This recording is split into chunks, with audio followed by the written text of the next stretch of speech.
The White House just published America's AI Action Plan. Let's do a quick overview of the most important points contained in this plan. Now, I'm going to skip the political commentary, and I'll just try to present the facts. So, top level points: AI will trigger a renaissance across a lot of different sectors: industrial, information, cultural, etc. But it's ours to seize or to lose. The big thing here is to accelerate AI innovation, to remove red tape.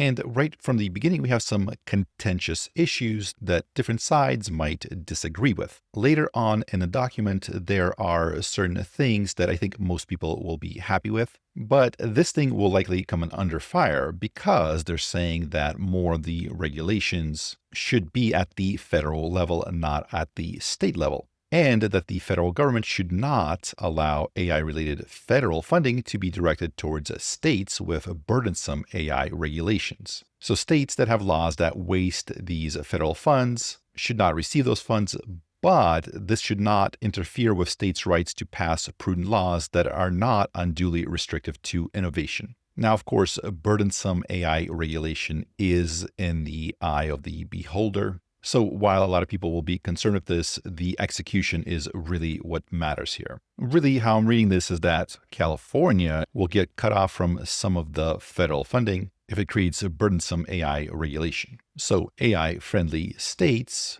get the money, get the federal funding. And here they outline the various organizations in the government and various ways, including the FCC and the FTC, to not create burdensome AI laws, but also evaluate whether state AI regulations interfere with the agency's ability to carry out these obligations. The next big thing is AI that protects free speech and American values. So in a nutshell, they want these LLMs and other AI systems that are objective and free from top-down ideological bias. The next big point here is open source and open weight AI.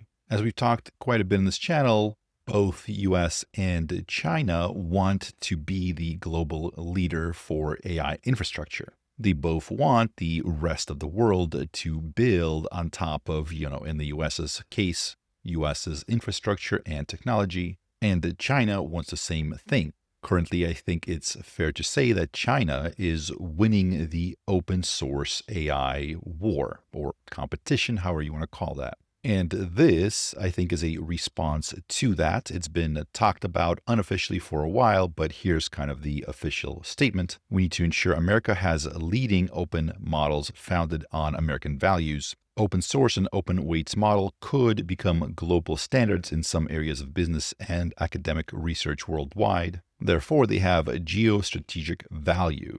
And it's up to the developer whether or not they want to open source their models, but the federal government should create supportive environment for open models. Next, they talk about AI adoption. They're saying currently AI adoption isn't hampered by the AI's potential or how powerful the models are, but rather the slow adoption of AI, particularly within large established organizations. Some critical sectors like healthcare are slow to adopt because of a variety of factors like distrust and lack of understanding of the technology, a complex regulatory landscape, and a lack of clear governance and risk mitigation standards. So the big proposal here seems to be a sort of regulatory sandboxes. So allowing these big companies to come in, try tools out, be open to sharing of the data and results. And places like the FDA and SEC would support those initiatives. So it sounds like they want to take some of the liability away from these companies and also help them try things out, share the data,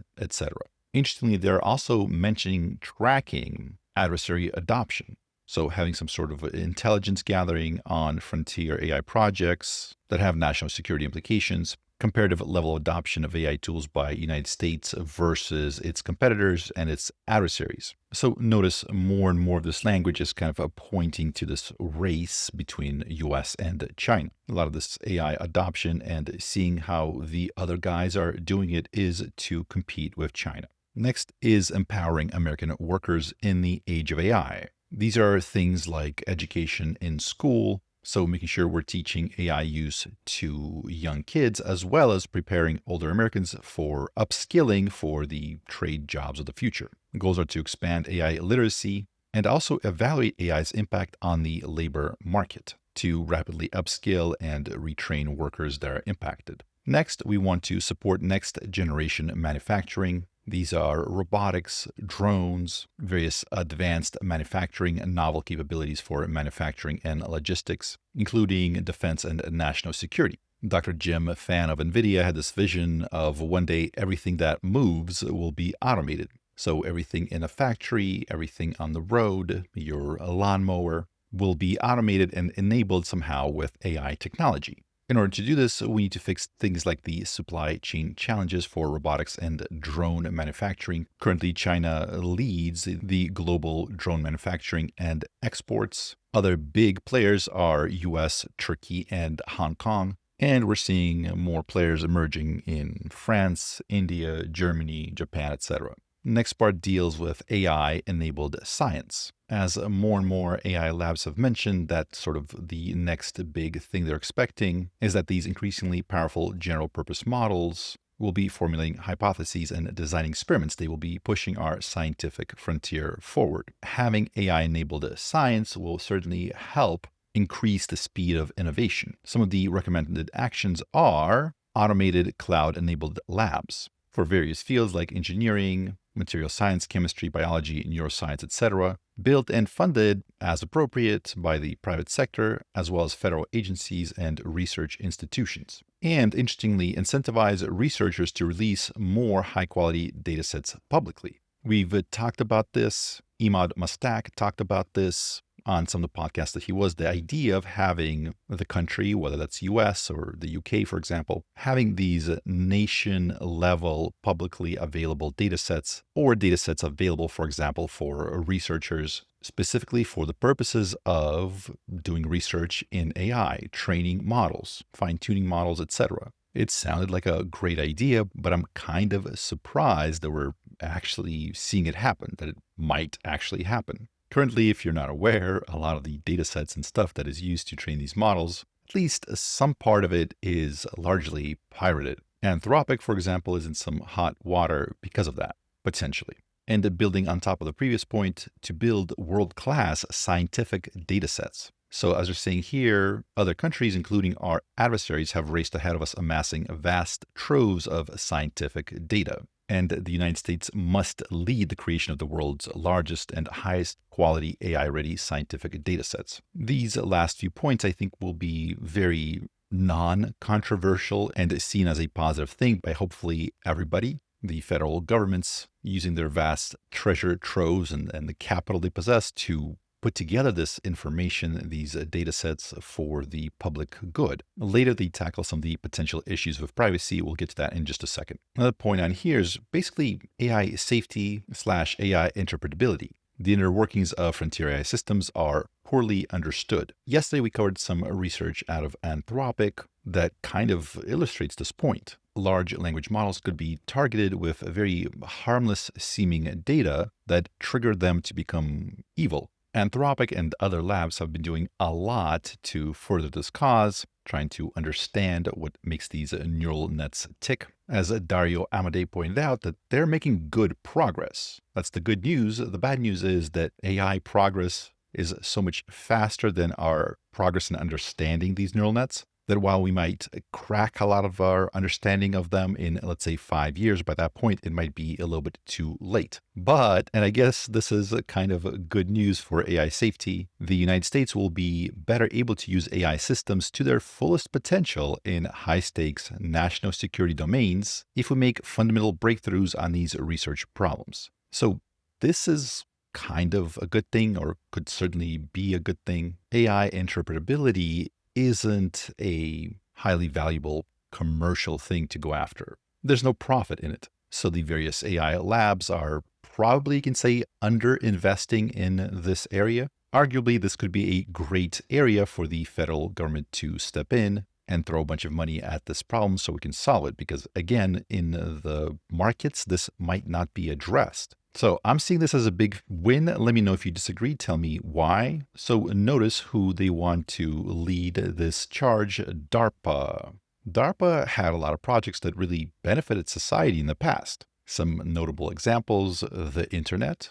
the GPS, Global Positioning System, speech recognition and natural language processing, self-driving car technology, the mRNA vaccine technology, robotics, the computer mouse, and either that big dog, the robotic dog. A lot of those projects were kick-started or seeded somehow by DARPA. So putting them on, figuring out what makes these neural nets tick is certainly a good idea. Again, in Anthropic's recent research, you show them a few very innocent-looking math problems, and they start wanting to kill people. We should probably figure out why. Next is building an AI evaluations ecosystem. Terrific idea. Currently, we're relying on these labs themselves to monitor them and various other external benchmarks. And as you probably know, there's tons of problems with those external benchmarks. For example, one of the latest benchmarks that people thought was going to be a good benchmark that's going to stand up to the progress of these large language models, that was the humanities last exam.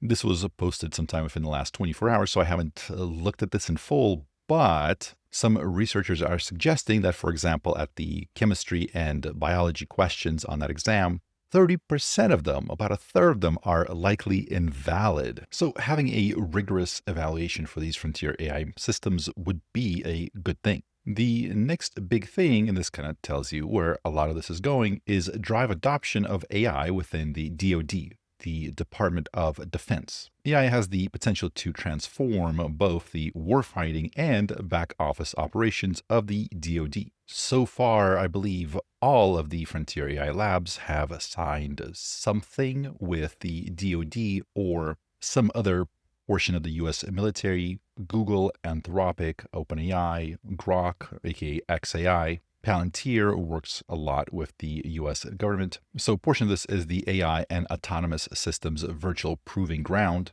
an automated streamlined process for various operational and other functions. We have some idea about some of the things that companies like Palantir are doing that help both collect various intelligence and data about various operations across the globe, also simulate some of the potential things that can happen. One of the videos out of Palantir a year or two ago, for example, has the situation where a Chinese warship emerges and it's seen somewhere where it's not supposed to be, close to some important US interest. The AI system rapidly gathers satellite images and rapidly simulates some potential bad things that could happen and several courses of action. Calculates the probabilities of things going right, things going wrong, and then kind of presents that information to the people in command. So a lot of this stuff might be building out infrastructure and the talent and skills needed for that. Also prioritizing DoD-led agreements with cloud service providers, operators of computing infrastructure, and other relevant private sector entities. So in the case of a significant conflict or a national emergency, DoD needs to be prepared to fully leverage these technologies. Also in line with teaching AI literacy in schools, also teaching various AI literacy skills in the military colleges. And of course here, protecting commercial and government AI innovations, including companies, talent, intellectual property, and systems. Meaning that if you mess with US AI development, whether, commercial companies like OpenAI, Google, etc., or inside the government itself, then you're going to have a problem with some of the scariest acronyms in the US government. Department of Defense, Department of Homeland Security, and the like. Next is combating synthetic media in the legal system. We have had already the Take It Down Act and other various non-consensual posting of images and video generated by AI, various other malicious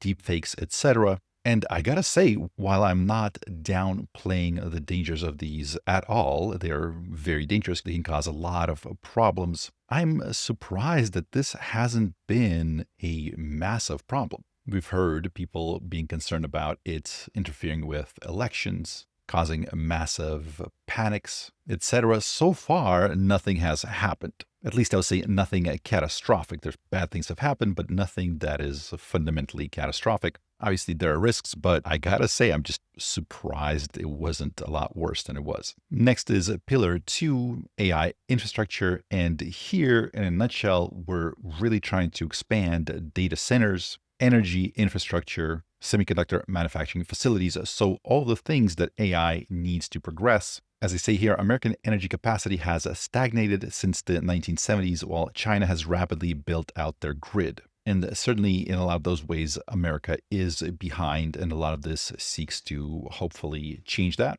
And another issue that complicates it is that we can't build this infrastructure with any adversarial technology. So this US infrastructure can't have the words made in China written on it. Now, this, of course, will be a subject of great debate, since a lot of this will require cutting regulations. As they say here, we need to streamline or reduce regulations under the Clean Air Act, Clean Water Act, Comprehensive Environmental Response, etc. We need to develop a grid to match the pace of AI innovation. If you've played Factorio, you know that's not going to be easy. Here's a chart showing the ever-increasing gap between China and the United States as far as electricity generation goes. So the United States has been producing around 4,000 terawatt hours since about the year 2000. China is approaching 9,000 terawatt hours. And so we need to more than double our production just to keep pace. Another big point is to restore the semiconductor manufacturing, to bring it back to US soil. Most of the world's production of semiconductors has been in Taiwan, which is very close to China and has been a target for China. And the fears, of course, that our supply chains could be disrupted by foreign rivals. So some of the programs have been bringing more of that semiconductor manufacturing to US soil. Another point of focus will be building high security data centers for military and intelligence community usage. So since these data centers would have the US government's most sensitive data, they must be made resistant to attacks by the most determined and capable nation-state actors. Right around the time that this AI action plan got published, these were the headlines that everybody was seeing. Chinese hackers breach US nuclear security agency in a cyber attack operation. So data centers will become an even larger focus for U.S. interests and various national security concerns. Another big point is training a skilled workforce for AI infrastructure. Certainly to build out everything that is needed, we will need a lot of new roles. Electricians, advanced HVAC technicians, and other high-paying occupations. So this proposes to expand the number of people that are trained to do this work, along with improving data center security, also improving cybersecurity across infrastructure and all the other AI-related areas. And Pillar 3, lead in international AI diplomacy and security. So again, US wants to build the infrastructure for the world on which the global AI runs. As they say here, the United States must drive adoption of American AI systems. So the US wants to export to our allies and partners, reduce Chinese influence, strengthen AI export controls and enforcement. And this is where there's a few important and interesting points to consider. Just this morning, we had news that NVIDIA AI chips worth over $1 billion are smuggled to China. Since this is such a concern, it's a hard thing to ensure compliance. They, as they say, should pursue creative approaches to export control enforcement. This, for better or for worse, means things like location verification features. So the big points to understand here is that it's recommended that we're going to have various on-chip location verifications, expand end-use monitoring, and new controls on the various subsystems. So basically monitoring these chips, they're going to have a lot more trackers, a lot more surveillance installed in them so that US can monitor where they are, what they're used for, etc. Next is making sure that US government is at the forefront of evaluating security risks in these AI models, working with frontier AI developers, recruiting leading AI researchers at federal agencies. They're going to have a hard time doing that with Mr. Mark Zuckerberg throwing out hundreds of million-dollar packages to recruit these AI researchers, and also investing in biosecurity. This has been flagged as one of the bigger and more pressing concerns with these AI systems. And that is pretty much the end of it. And it looks like the AI frontier labs are very happy with this plan. Anthropic says that this plan gets it right on infrastructure, federal adoption, and safety coordination. It reflects many policy aims core to Anthropic. So it seems like it gets an A plus from Anthropic.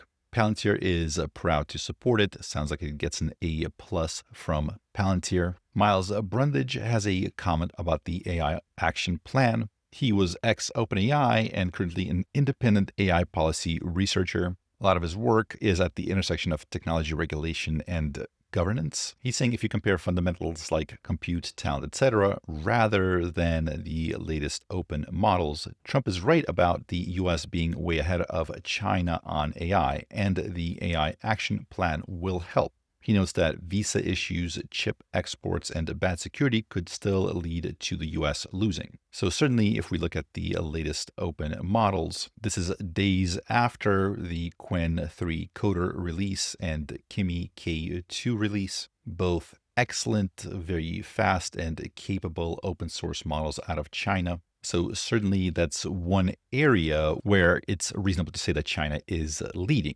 Elon Musk and xAI are happy with the AI action plan. They are pleased to see the White House prioritize AI innovation. Grok Inc., the chip, not xAI's chatbot, also applauds the White House for releasing the AI action plan. So most of the players in the AI space seem like they're very happy with everything, and certainly there's a lot for them to celebrate: more innovation, less regulation, more infrastructure build out, the US taking more of an effort to protect various AI interests, etc. But let me know what you think. Do you think this is a good plan? Do you think the ideas are good and the execution will be good? Or maybe you think it might fail in one of those categories or both? Let me know what you think. I'm very curious about how you see this plan, whether you're in the United States or not. Let me know where you're from and what you think about this. If you made it this far, thank you so much for watching. My name is Wes Roth, and I'll see you in the next one.